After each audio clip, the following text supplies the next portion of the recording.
Yeah, Matt and I have been honestly interested in buying this place for about 3 years now. One, we're both extreme paranormal enthusiasts. Like, obviously, I run a paranormal YouTube channel. He just naturally has always been infatuated with it. That's how we became friends like 5 years ago. And to us, this is like a piece of paranormal history. It's also, for me, nostalgia-wise, one of the first places I ever ghost hunted. He also happens to live very close by. So when you pair in just the way the universe is put together, this to us on a personal level is incredible. And then us from like sharing paranormal experiences with as many people as we can, we know that it kind of breaks our heart to see it like this in the current state, and we just would really love to make this a place where people can experience it from all over the world. And so our experience with Matt was a lot of, Matt had never been here, I had been here a bunch, so Matt, go alone. This was a lot of me just outside twiddling my thumbs and just hearing him, just from the inside all night. And then, strangely, the way the universe works out, that night, when Matt came here, I also decided I wanted to bring Dan Rivera, because he's from the Warren Museum, he was my buddy, and he hadn't really investigated here, and there was just some weird thing where I was like, oh, this would be really cool to have Matt and Dan be in the same place. So it was a lot of kind of letting Dan and Carl and Matt all have their investigation, and I kind of just sat back and participated. But it was a lot of really unique, I don't know, wisdom and knowledge and perspective that came into play that night. And like, again, how the universe works, but little did we know that would be the only time Matt and Dan would meet, even though we were all going to become partners together at the Warren house.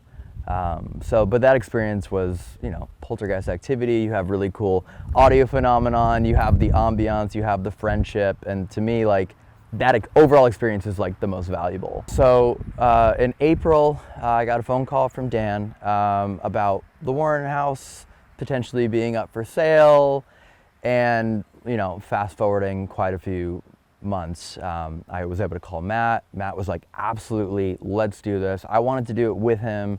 I wanted to do it with Dan. I wanted to do it with Chris. So the four of us were all going to do it together, and everything, I mean, like quite literally everything got organized, figured out, polished, good to go. I mean, we're talking like down to the nuts and bolts of light fixtures and color and where things are gonna go and how many beds in each room, about a week and a half before he ended up passing. So it's very strange. It's a very, I don't know, it's a very hard feeling to think about, but it's like, I'm also very fortunate that we kind of got Dan's blessing on a lot of things before that time came. Sorry, I'm gonna try. It was actually my buddy, and I haven't talked about it yet. So it was nice knowing that we had like his blessing, and not only that, but his like excitement for everything, because he was gonna help us manage the house. And then eventually we were going to work on getting a permanent commercial property for the museum, because the house is zoned residentially, so you can't like allow people to go in and come every day. It's a limited amount. They have to stay overnight guests. So that was everything that we were working towards, and Matt was like, let's do this. I mean, we're both like, we thought about it. We would never be friends if it weren't for the Warrens, because we became really good friends because he tweeted about the Amityville house, which obviously is its own case, but the Warrens and how that whole shaped up, and that was how we became friends, because of one tweet about that.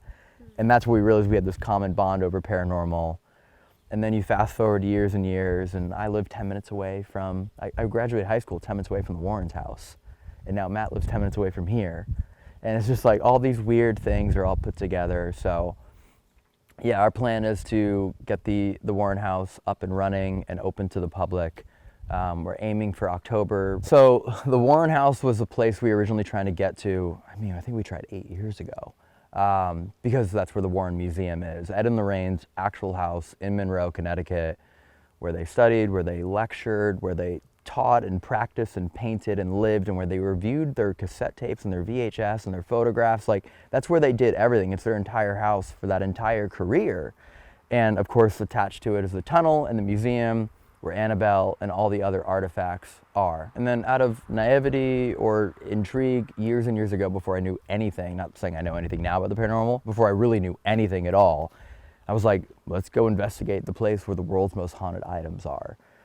And for some reason, we would literally message Dan like every month on Facebook. No answer, no answer, no answer. And like 3 years later, he was like, all right, if you guys want to do it. And we're like, I remember Ginger, my wife, woke me up at like 6 in the morning, like checking me awake and being like, look who just answered. And I was like, ah.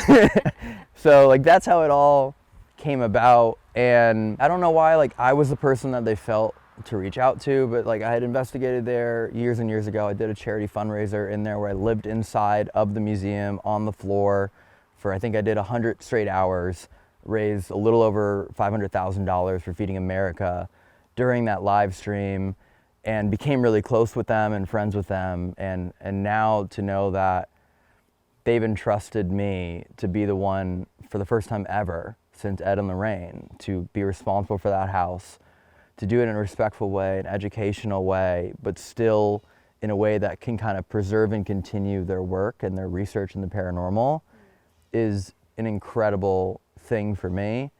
And yeah, I'm not gonna like take that for granted. And that's how, strangely, I've always looked at this house. And now that that one is done and happening, and I see this one still here, it's like, okay, can we do this as well with the Conjuring house?